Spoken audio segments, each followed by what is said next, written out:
package will make even more investments in electric vehicles and other clean energy technology to combat climate change while making our economy more competitive. Rebuilding our infrastructure means rebuilding the middle class in America.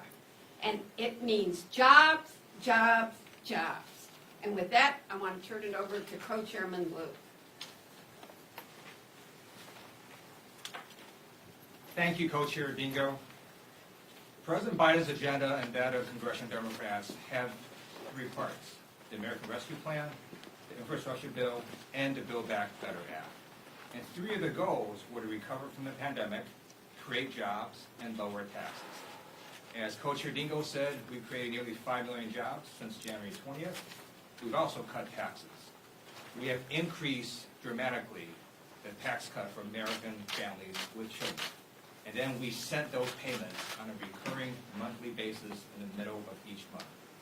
The Joint Economic Committee, led by Chairman Beyer, has shown that about $19 billion in additional economic growth happens in local jurisdictions every month. No Republicans voted for it. Every Democrat did. And now we're trying to extend this tax cut for families with children in the Build Back Better Act. We also know, when you look at this tax cut, that it helps people get back into the workforce. They can use this money for child care, to pay for gas, and that's freeing up parents to do what they need to do to take care of their family and re-enter the workforce. We hope Republicans will join us in supporting this tax cut. We also know that the contrast is clear.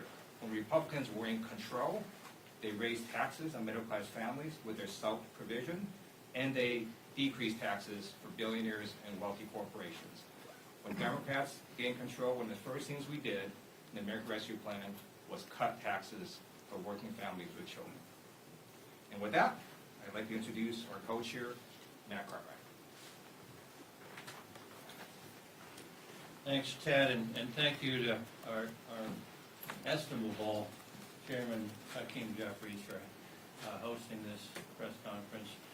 You know, it's not just about creating jobs and cutting taxes, it's also about cutting costs, the kinds of costs that keep ordinary Americans up at night, worrying if they can cover them.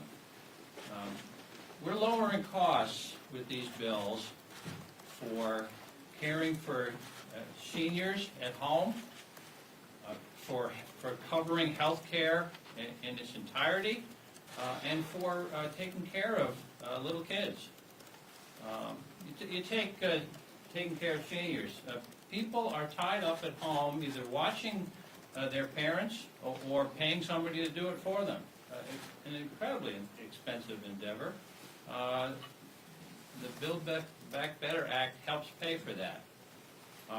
When we talk about health care, we are nearing universal health care coverage with the Patient Protection and Affordable Care Act by buttressing the price supports for these plans and reversing the sabotage that has occurred to the Affordable Care Act over the last half dozen years. But you know, taking care of little kids at home, you know, with money for health, for child care and for pre-K, universal pre-K, that's a really big deal. When I talk to employers back in my district in northeastern Pennsylvania, the biggest lament is that they can't fill entry-level jobs, retail and restaurant jobs. They can't fill them. And our local Chamber of Commerce did a survey, and they found that 54% of the people who have not returned to those kinds of jobs since the pandemic have not done so because of the scarcity of options for child care. They have to stay home and watch little kids at home.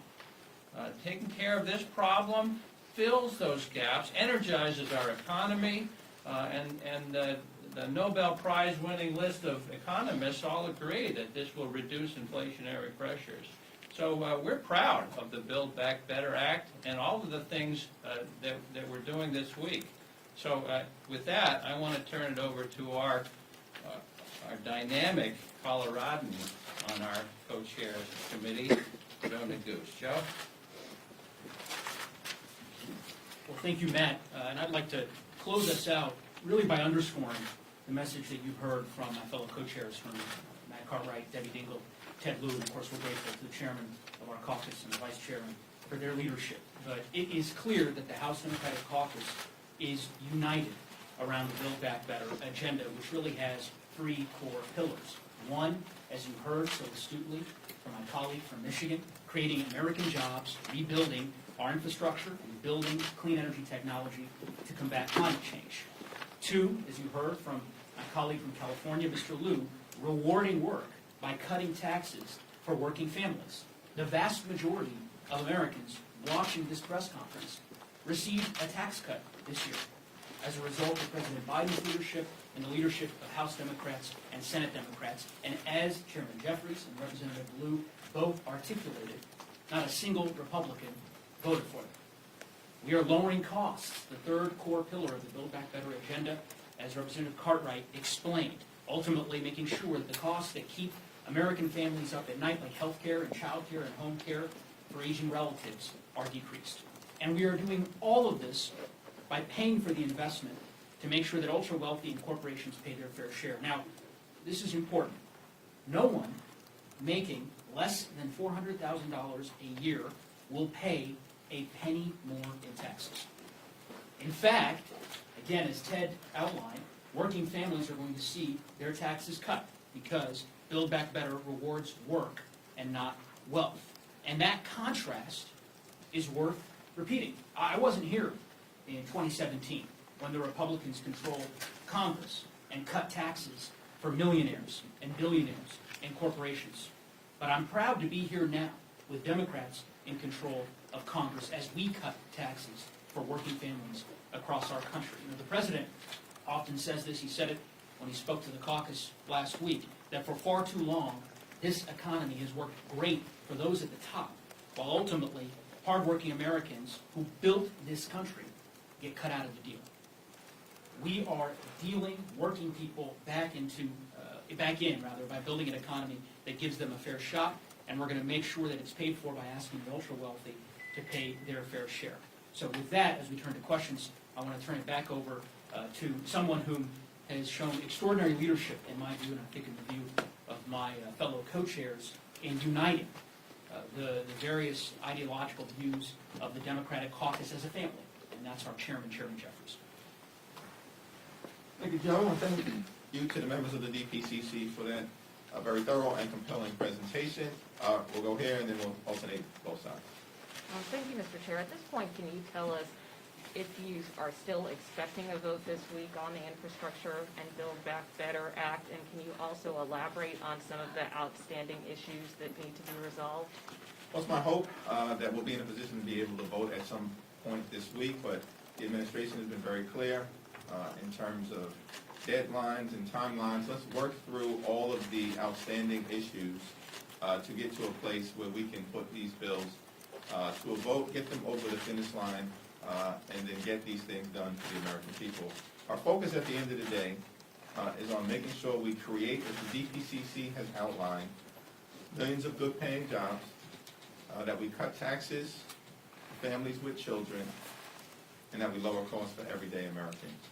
I think there's widespread agreement that those are the right things to be doing on behalf of the American people.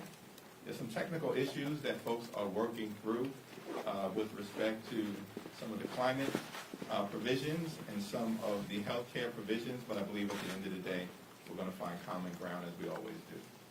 So just to follow up on that, if it does come to the floor this week, the Build Back Better, do you believe that the Progressive Caucus will vote for the bill even without an ironclad commitment for support from Senator Manchin? Well, I'll yield to any of my colleagues on this, but I believe that we need an ironclad commitment as it relates to a framework around the Build Back Better Act that all 50 senators will support. I think that's been an understanding as we've proceeded from the very beginning. President Biden has laid that out. Speaker Pelosi has laid that out. I support the notion that we need an ironclad agreement as it relates to all of the provisions of the Build Back Better Act that will be supported by 50 senators. Go to the back. This side of the room, and then we'll go back to you. Yeah. Is there any further clarity on what will happen with the state and local tax deduction in the package? Will a repeal make it in there? And if so, will it be this option that's been under discussion for repealing the cap for 2 years and then reimposing it out through 2027?